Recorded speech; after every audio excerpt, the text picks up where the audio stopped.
Olga Xirinacs, de la ciutat de Tarragona, he pogut tenir el plaer i l'honor d'assistir a l'última festa que feien en una escola modèlica, en una escola progressista, en una escola que ha estat al bressol del sentiment, de les inquietuds de la gent de Tarragona, que la van a tancar, amb mala llet la van a tancar. No la tanquen perquè sí, no faran cap diferència a les finances de la Generalitat tancant aquestes 6 escoles, 4 de les quals a Tarragona.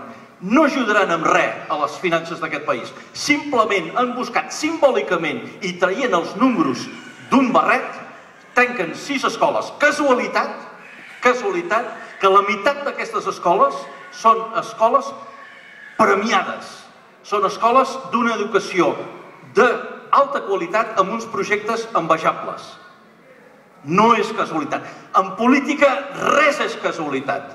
Ells van a reduir a les escoles on hi ha projectes independents, projectes progressistes, i aquestes són les escoles que, d'una manera simbòlica, perquè amb això no arreglaran allò que diuen que van arreglar, que són les finances del nostre país, sinó que simplement retallen on els hi semblen. Per tant, ja veieu que moltes de les visites afecten l'emotivitat, ens afecten veure aquestes coses que estan passant en el nostre país, i possiblement us hauria d'explicar des del Parlament com es viu això.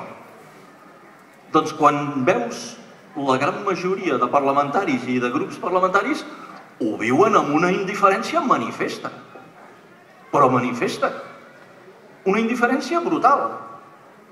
Ens estan desmantellant l'educació d'aquest país, ens estan desmantellant el sistema de salut d'aquest país, i la majoria de partits, escolta, com si res. I això, viure-ho, de vegades ens afecta molt. Aquesta setmana passada, doncs, lògicament, hem vist molta gent, hem parlat amb molta gent, i realment us voldria portar una bona notícia. I us voldria aportar una bona notícia perquè penso que de vegades l'opinió pública és difícil de conèixer, però nosaltres que voltem molt, us voldria fer arribar l'opinió cada vegada més estesa entre la gent sobre això de l'artefacte fiscal.